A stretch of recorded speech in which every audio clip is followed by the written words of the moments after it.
Welcome back to our Rise Prime Time, where we offer perspectives on the news and talking points of the day with me, Sulaiman Alede. Now, something is brewing, and it's something that is familiar to a lot of Nigerians. Attacks and killings in the Mangu community of Plateau State, north central of the country, have continued unabated, and it has now spread to villages in Barkinladi local government area of the state.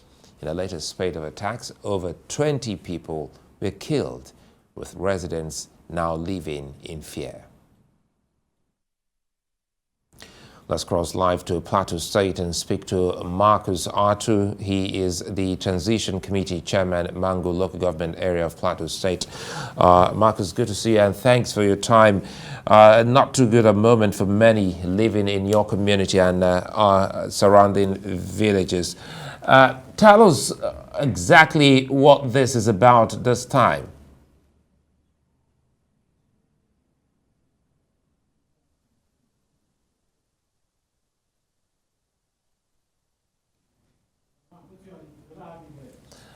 Well, Markus, I'm afraid I am unable to hear you, so I think we'll have to reconnect to see what the problem is. As soon as we get Markus back online, we'll bring him live. But again, the situation in Mangu community and Barkinladi is what we're looking at the moment. We're talking about security situation in these places where killings have continued unabated. And the question many people have been asking is who are the marauding criminals perpetrating this? And of course, other questions that people have been asking is who is also coming to the aid of the communities. And that is why on the prime time today, we're looking at what the situation is about and the update from community leaders in that area, as well as what the police and the Civil Defense Corps and the soldiers are doing. But again, let me reconnect with Markus again and see if the line is okay. Now, okay, I understand Markus isn't ready. So we'll take a moment, we'll come back shortly. Thank you.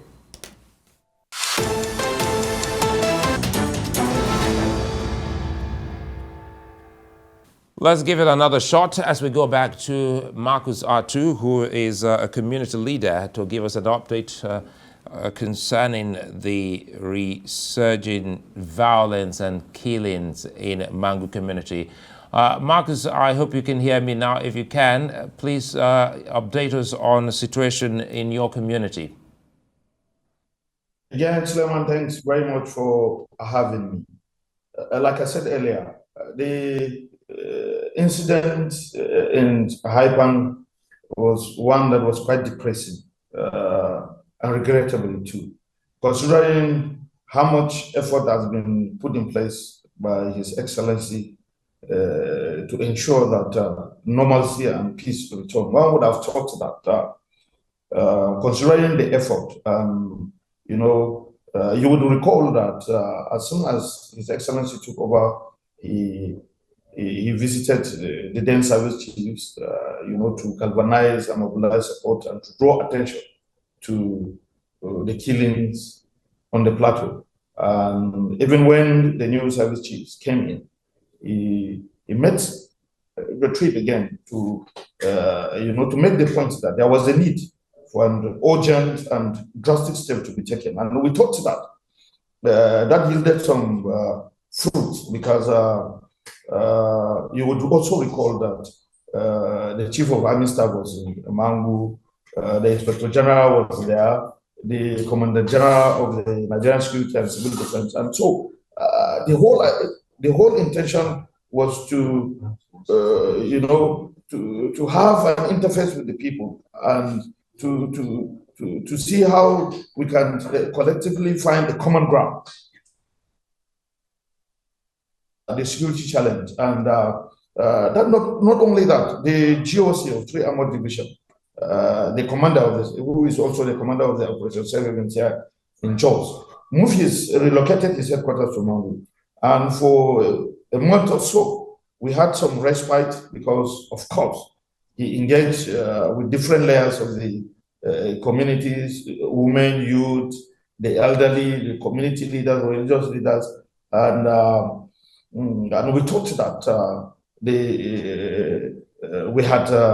we had found some equilibrium with the Barclay event. First was the Mangu attack in Chan, where 4 lives were lost, and then followed with the Barclay event. But that's not to say that for us,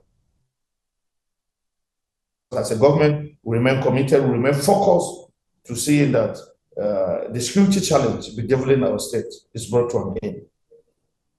Well, Markus, let me comment again. You know, one concern here is you just told us that the Army, the NSCDC, the police, they're all on this with you and your people. But again, have they been able to identify who these killers are? Identifying who the killers are, it's one thing. And it's another thing for us to also win the peace. Because for us, we are engaging in both kinetic and non-kinetic method to see that peace is returned to Plateau State. And so for you, I think that for me, as a government, we are working with the security agencies, and they are in the best position to tell you who these killers are. But we want to believe that these are people who are bloodthirsty, the perpetrators of this carnage, these evil acts, are people who are not desirous of seeing peace, who take pleasure in seeing people in pain. But I can tell you, we are working closely, and in no distant time, they will be fished out, they will be found, and the long arm of the law will catch up with them. You know, there are bereaved families at the moment, and some people have been rendered homeless. Is there anything the Plateau government or the Mangu local government is doing to help assuage or see that these people are reunited with some other family members? Again, I take you back to the trip of His Excellency, to the Mr. President. He was in Nema, and all in a bid to galvanize support from the government to see how some form of relief is brought to the people. That is, and that has been done severally. We've had trenches of this and in phases too. And that is not all. The bigger picture for us as a government is to see how we can win the peace and not just the war, so that people will return back to their communities. Of course, nobody would want to be an IDP in his own country. So we are very concerned about that.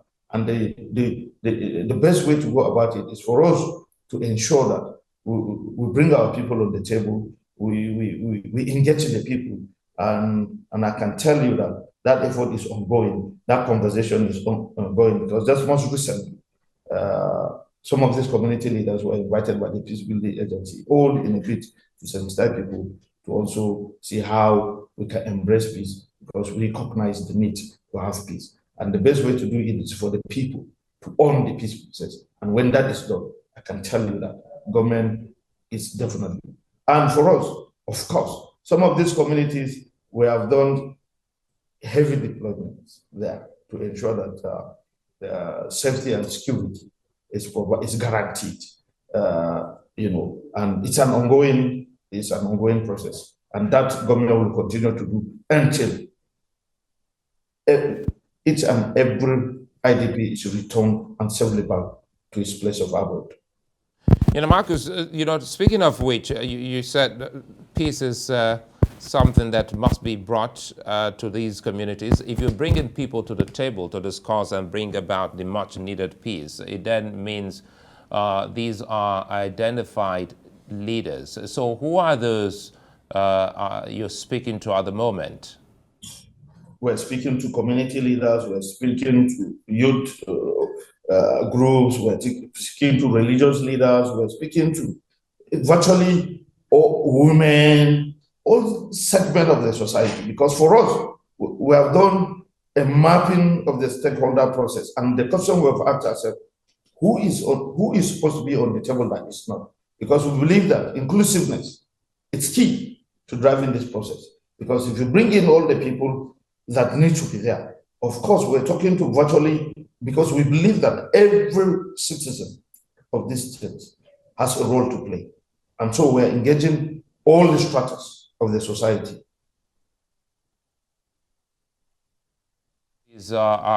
Do you have in this discussion? Sorry, I didn't get that. Now, we're trying to have a sense of the number of communities you're discussing with at the moment.